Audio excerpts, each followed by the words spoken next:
ಸಖತ್ ಖಾರ ಬಣ್ಣ ಮತ್ತು ರುಚಿ ಆಚಿ ಚಿಲ್ಲಿ ಪೌಡರ್. ಸೊ ಇನ್ನು ಗಿಲ್ಲಿ ಬಗ್ಗೆ ಹೇಳೋದಾದ್ರೆ ಏನ್ ಹೇಳ್ತೀರಾ? ಒಂದು ಕಾಮಿಡಿ ಎಂಟರ್ಟೈನ್ಮೆಂಟ್ ಅಂತ ಹೇಳಿ ಬೇರೆಯವರಿಗೆ ಹರ್ಟ್ ಆಗ್ತಾ ಇದೆಯಾ, ಅಥವಾ ಅವ್ರದೇ ಆಗಿರುವಂತಹ ಗೆಲುವಿನ ಟ್ರ್ಯಾಕ್ ನಲ್ಲಿ ಅವ್ರು ಹೋಗ್ತಾ ಇದ್ದಾರಾ? ಅಂದರೆ ಬೇರೆಯವ್ರಿಗೆ ಹರ್ಟ್ ಆಗ್ತದೆ. ಈಗ ಆಬ್ವಿಯಸ್ಲಿ ಅವ್ನು ಮಾಡ್ತಾ ಇರೋ ಕಾಮಿಡಿ ಬೇರೆಯವ್ರಿಗೆ ನೋವಾಗ್ಬೋದು. ಬಟ್ ಅದನ್ನು ಸ್ಟಾಪ್ ಮಾಡೋದು ಕೂಡ ನಿಮ್ಮ ಕೈಯಲ್ಲೇ ಇರುತ್ತೆ ಅಂತ. ನಂಗೆ ಇಷ್ಟ ಇಲ್ಲ, ನೀನು ನನ್ನ ಬಗ್ಗೆ ಕಾಮಿಡಿ ಮಾಡಬೇಡ ಅಂತಂದ್ರೆ ಸ್ಟಾಪ್ ಮಾಡ್ತಾನೆ. ಸೊ ನಾವು ಮೊದಲು ಬೇರೆಯವ್ರ ಬಗ್ಗೆ ಮಾಡಿರೋ ಕಾಮಿಡಿಗೆ ನಗಾಡ್ಕೊಂಡು ಆಮೇಲೆ ನಮ್ಮ ಬಗ್ಗೆ ಕಾಮಿಡಿ ಮಾಡಿದಾಗ ನಾವು ಅಬ್ಜೆಕ್ಷನ್ ಮಾಡಿದ್ರೆ ಅದು ಸರಿ ಅನ್ಸಲ್ಲ. ಆ್ಯಂಡ್ ಮೇ ಬಿ ಅದು ಅವ್ನ ಸ್ಟ್ರಾಟಜಿನೂ ಇರ್ಬೋದು, ಅದು ಅವನ ಆಟದ ವೈಖರಿ ಇರ್ಬೋದು. ಸೊ ಅವ್ನ ಸ್ಟ್ರೆಂತ್ ಯಾವುದಿದೆ ಅದನ್ನು 100% ಎಫರ್ಟ್ ಹಾಕಿ ಯೂಸ್ ಮಾಡಿಕೊಂಡು ಅವನು ಆಟ ಆಡ್ತಾ ಇದ್ದಾನೆ. ಹಾಗಾಗಿ ಅದರಲ್ಲಿ ನನಗೇನು ಇದು ಅಂತ ಅನ್ನಿಸ್ತಾ ಇಲ್ಲ, ತಪ್ಪು ಅಂತ ಅನ್ನಿಸ್ತಿಲ್ಲ.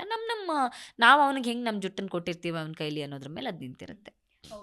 ಸೊ ಎಲ್ಲೋ ಒಂದು ಕಡೆ ಈಗ ನಿಮಗೆ ಅಂತಲ್ಲ, ಯಾರಿಗಾದ್ರೂ ಕೂಡ ನೆಗೆಟಿವ್ ಕಮೆಂಟ್ ಅಥವಾ ನೆಗೆಟಿವ್ ಟ್ರೋಲ್ ಅನ್ನೋದು ಒಂದು ರೀತಿ ಪಾಸಿಟಿವ್ ಪ್ರಮೋಷನ್ ನೀಡ್ದಂಗೆ ಆಗುತ್ತೆ.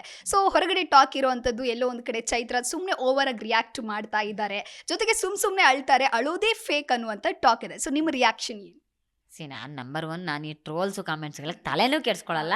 ಅದಕ್ಕಿಂತ ಹೆಚ್ಚಾಗಿ ನಾನು ನೋಡೋದು ಇಲ್ಲ, ನಂಗೆ ಅಷ್ಟು ಟೈಮೂ ಇಲ್ಲ.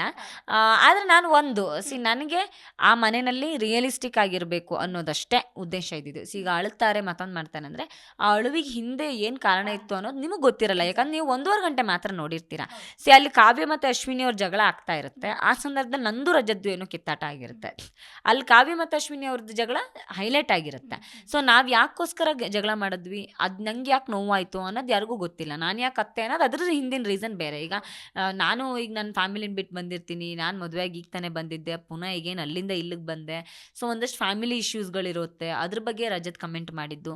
ಸೊ ಇದು ಪರ್ಸ್ನಲಿ ತುಂಬ ಹರ್ಟ್ ಆಗಿತ್ತು. ಹಾಗಾಗಿ ಬಿಕಾಸ್ ಅಲ್ಲಿ ಯಾರ ಹತ್ರ ಹೇಳ್ಕೊಳ್ಳೋ ಆಗಿಲ್ವಲ್ಲ, ನೀವು ಯಾರೋ ನಂಬಿಕಸ್ತ್ರ ಇಲ್ಲ, ಎಲ್ಲರೂ ಕಂಟೆಸ್ಟೆಂಟ್ಸ್ಗಳು. ಸೊ ಹಾಗಾಗಿ ಆ ನೋವಿನ ಕಾರಣಕ್ಕೆ ನಾನು ಅಳುತ್ತಿದ್ದೆ. ಆ್ಯಂಡ್ ನಾನು ಇನ್ನೊಬ್ಬರನ್ನ ಮೆಚ್ಚೋಕ್ಕೋಸ್ಕರ ಆಗಲಿ ಅಥವಾ ಇನ್ನೊಬ್ಬರನ್ನ ಕರ್ಗ್ಸೋಕ್ಕೋಸ್ಕರ ಆಗಲಿ ನಾನು ಅಳಲ್ಲ. ನಂಗೆ ಅಳಬೇಕು ಅಂತ ಅನ್ಸಿದ್ರೆ ನಾನು ದೇವ್ರ ಮುಂದೆ ಹೋಗಿ, ಮನೆಯಲ್ಲಾದರೂ ಅಷ್ಟೇ ನಾನು ಹಾಗೆ ಇರೋದು, ನಂಗೆ ಅಳಬೇಕು ಅಂತಂದರೆ ನಾನು ದೇವ್ರ ಮುಂದೆ ಹೋಗಿ ಅಳ್ತೀನಿ, ಎದ್ದು ಬರ್ತೀನಿ ಅಷ್ಟೇ. ಸೊ ನನಗೆ ಅದರಿಂದ ಯಾರನ್ನು ಮೆಚ್ಚಿಸ್ಬೇಕು ಅಂತಲೂ ಇಲ್ಲ, ಏನೂ ಇಲ್ಲ. ನಾಟಕ ಅನ್ಕೋತಾರೆ. ಅವ್ರ ಮನೆ ಇಶ್ಯೂಸ್ ಬಂದಾಗ ಅವ್ರು ಅಳದೇ ಇರ್ತಾರೆ.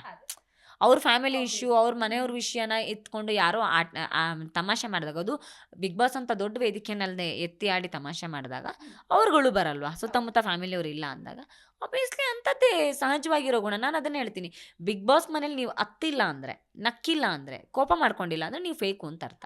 ಯಾಕಂದರೆ ಏನು ಅಂತ ಹೊರಗಡೆನೇ ಬರಲ್ಲ. ಯಾಕಂದರೆ ಬಿಗ್ ಬಾಸ್ ಮನೆ ಇರೋದೇ ಆ ಸಿಚುವೇಶನ್ಗಳನ್ನು ಕೊಡೋದಕ್ಕೆ.